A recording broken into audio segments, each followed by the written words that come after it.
Сәлем, менің сүйікті 3-ші сынып оқушыларым. Жаңа тоқсан басталды. Біз сабағымызды жаңа бөліммен бастайтын боламыз. Ендеше 5-ші бөлімді ашамыз. 64-ші бетте Arts and Music тақырыбындағы 5-ші бөлімді ашамыз, балалар. Суретке қарайықшы, суреттен нені көріп тұрмыз? Оқушылардың музыкалық аспаптарды ойнатып жатқанын көріп тұрмыз, я, балалар? Art and Music, яғни арт өнер, music ол музыка. Енді осы суретке байланысты келесі беттегі тапсырмаларды орындайтын боламыз. 65-ші бетті ашамыз. Musical instruments тақырыбында exercise 1 бірінші тапсырмаға қараймыз. Look at the picture. Are they playing classical or modern music?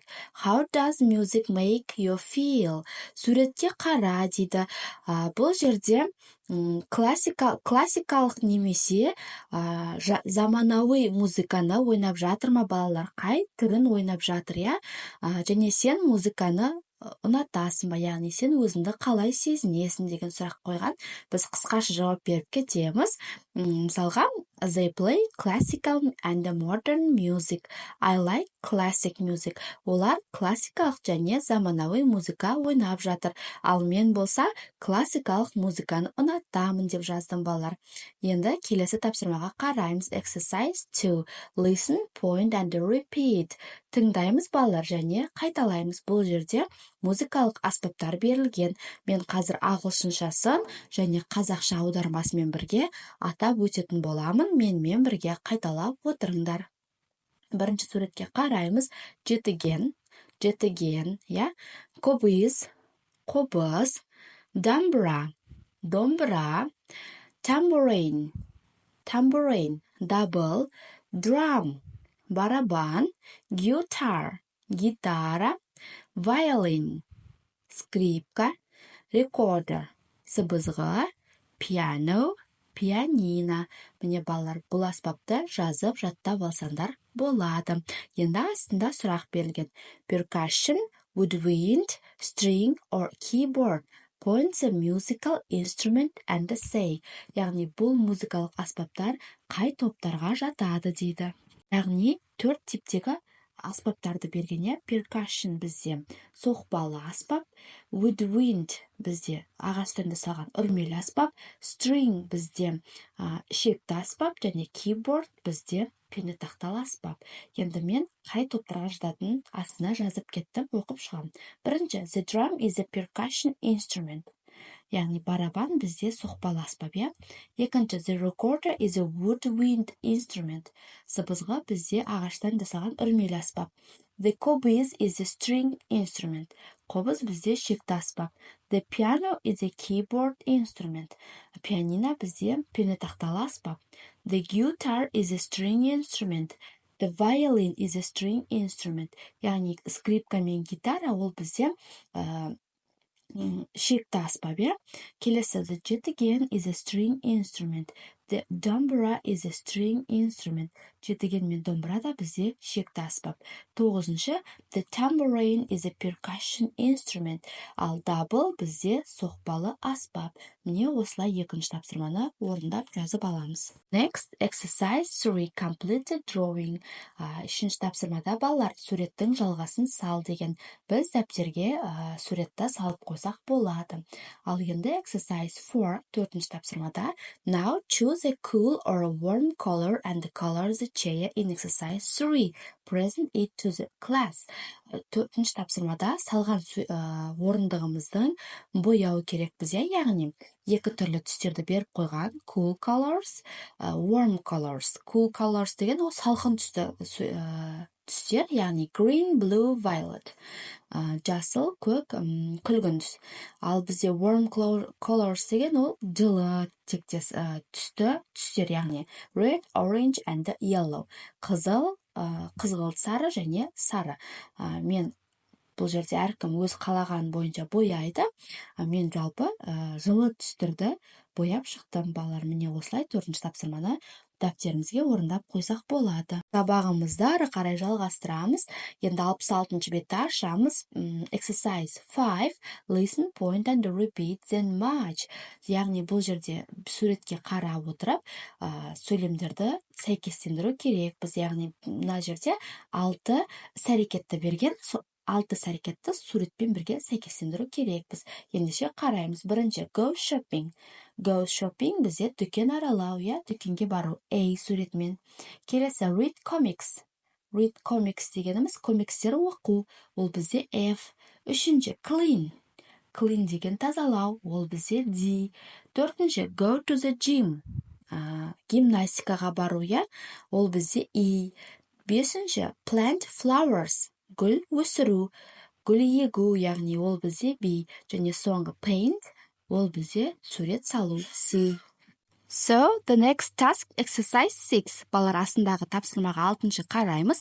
Thinking cap, яғни ойлау тапсырмасы, complete, then choose the right picture. Сөйлемді толықтыру керекпіз, және сәйкес келетін суретпен белгілеу керекпіз. Яғни төбесінде 3 сурет көріп тұрмыз. Сол суретті сөйлемнің мағынасына қарай қойып шығуымыз керек. Мен сөйлемді оқимын. Бірінші, I like reading comics every day. Мен комикстерді күнде оқығанды жақсы көремін. Келесі, I like planting flowers too. Сонымен қатар мен гүл өсіргенді ұнатамын. I like going shopping on Saturdays. What about you? Мен демалыс күні дүкен аралағанды ұнатамын. Ал сен не айтасың деген сұрақ қойған. Яғни бірінші комикс, екінші flowers және үшінші shopping. Flowers гүл, shopping дүкен аралау. Бұл қай суретке сәйкес келеді, балалар? Қарайықшы, бұл бізде яғни комикс оқимын күнде, гүл өсіремін және дүкен аралаймын, ол бізде picture A, яғни А суретмен сәйкес келеді. Осылай жазып аламыз. Сабағымызды әрмен қарай жалғастырамыз, балалар. Яғни келесі бетті ашамыз. 67-ші бетте қараймыз. Бұл жерде төбеде study spot, яғни ереже берілген. Суретке мысалға қараймыз. I like painting. Бұл жерде like дегеніміз ұнату. Яғни like сөзінен кейін бізде етістіктің артына ing деген жалғау жалғанған. Қараңдар. I like painting. Мен сурет салғанды ұнатамын. Тағы да мысалға келтіретін болсақ, I like shopping. Мен дүкен аралағанды жақсы көремін. Міне балалар, яғни like сөзінен кейін етістіктің артына ing жалғанып кетеді. Енді осыған қарай біз астындағы тапсырманы орындаймыз. Exercise 7. Look, read and match. Оқы, қара, оқы және сәйкестендір деген. Бұл жерде сурет берілген.